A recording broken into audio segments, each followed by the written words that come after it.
All right, Padre. Let's talk about you being drafted and basic training. Okay. How old were you when you got drafted? When I was drafted, had just turned 20. I was in college. I had gone to college after I graduated from high school in 1967. I worked that summer at the Eagle and Phoenix Mill, which is where Daddy was an accountant. We all had to work there in the summers when you got 16 or older, and then I went to apply to Columbus College, and I was accepted there on probation because I was not a good student, did not make good grades in high school, so I was there on academic probation, which Sounds means like me. Sounds like me. I had to make at least a C average, and so I took a full load. No, I didn't go to Columbus College. I'm sorry. I went to Georgia Southwestern, which is in Americus, and when I went there, I did not apply myself and did not study. I lived off campus with this Danny Brim, and we were of two different mindsets. He was studious, I wasn't, but I found plenty of people that weren't studious, and so I left there the next spring because I was not doing well. I was flunking out there, basically. So I came back to Columbus and applied for 68, applied for Columbus College and started there. So then I went through the fall of 68 and I was majoring in accounting, or just the basic courses, hadn't gotten into accounting yet. And then then 69 rolled around and I was on academic probation again. I don't think I ever got off. And in the summer I was dating a girl. Had been dating a girl for at least a year, this particular girl. And we were dating for probably a year. And during the summer in August, my birthday, August the 20th, somewhere around that time we had gone to lunch to talk about living at home with my parents, and we'd gone to lunch to talk about what I was going to take that fall, and I came home and I had a letter from the U.S. government that gave me a vacation for 2 years. I was drafted, and so I went up with a friend, my best friend at the time. I have three really close friends, Tommy Chapman, Butch Ballrick, and Ronnie Friend. Ronnie Friend had been drafted back in July, and we went up to see, he was out at Sand Hill at Fort Benning, and we went out there and laughed at him because he was just picking up trash and doing stuff you do when you first get there, and we thought it was hilarious. And somebody called his last name and he went running when we were trying to talk to him, and it was rather shocking that he was so obedient to someone, and so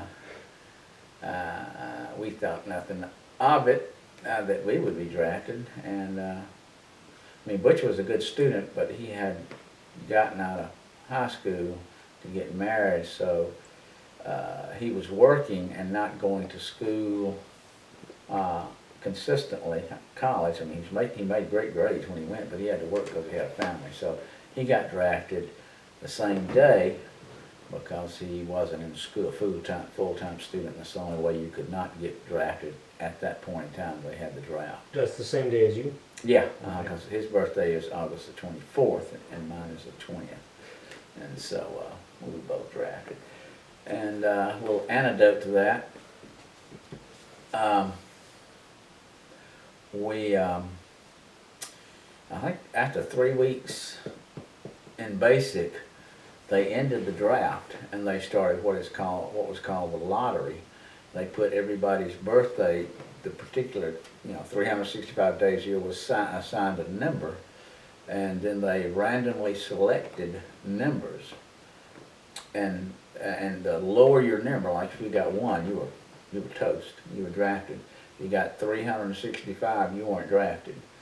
So my folks, I think it was my folks, wrote me, told me my lottery number was 344, I think something like that. So in a stroke of foolishness, I told my drill instructor that I should not have been drafted because my draft number was 344, which was not a wise thing to do at all. I got in big trouble, had to do a bunch of push-ups and all sorts of stuff that was not fun. Anyway, so we got our induction notice, and we went to took a bus. Everybody took a bus to Atlanta to have your induction physical, so to see if you would qualify physically for the draft. And so Butch and I went up there, and there were about, there was at least a busload of us, probably much more, but we had a little group of 30 or 40 guys, and they gave you a brown folder, file folder that you put your paperwork in as you went to the different stations to get evaluated. We were in our underwear and t-shirts, I remember, so we followed that little yellow line all through the building and did various embarrassing things, and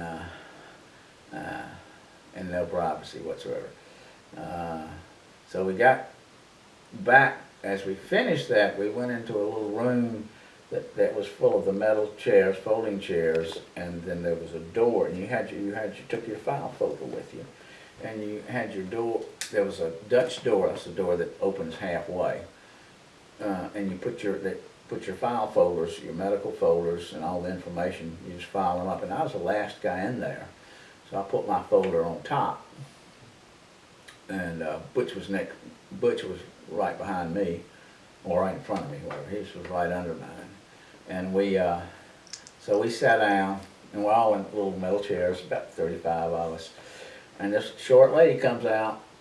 She must have been max 5'2", because she just put her arms on top of the stack and said, "Boys," because we were all talking and stuff, and she got our attentions. I'll never forget, saying boys, and we were, we all thought we were men. And she said that she needed 5 people to volunteer for the Marines. And there was no one. Everybody raised the other person's hand up, and we were all laughing. And she calmed us down, and she said, "No, I'm serious. I need 5 volunteers for the Marines." Then nobody put their hands up, and she said, if I don't get 5 volunteers for the Marines, I have the authority to put 5 of you in the Marines, and I'm going to take the first 5. And everybody about died. I really about died, because mine was the first one, and Butch was right under mine, and we were fixing to go into the Marines, and I knew that I didn't think about it then, but I realized later I had a good heart, because I would have died. I knew they would have killed me if I'd have gone into the Marines. I just, had that feeling. Oh man. And so nobody volunteered. And so the little lady stood straight up and reached down and grabbed that pile and picked it up and turned it over and sat it down and took the first 5 people that had walked in there, not the first 5 on the top of the stack. I tell you what, I couldn't talk. I know Butch couldn't talk. We just sat, and I don't think anybody in the room, it was like you were pardoned from your life sentence or the death sentence.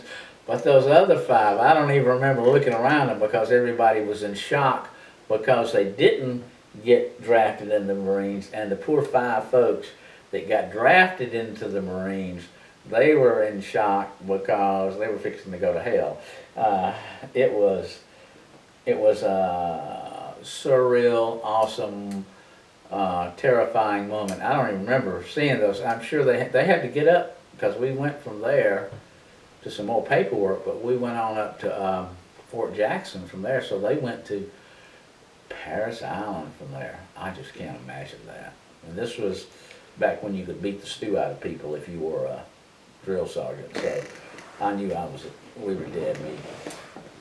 So, they put us on, I don't think we I think we went from there. It's getting a little fuzzy now. I don't remember as much clarity as I used to.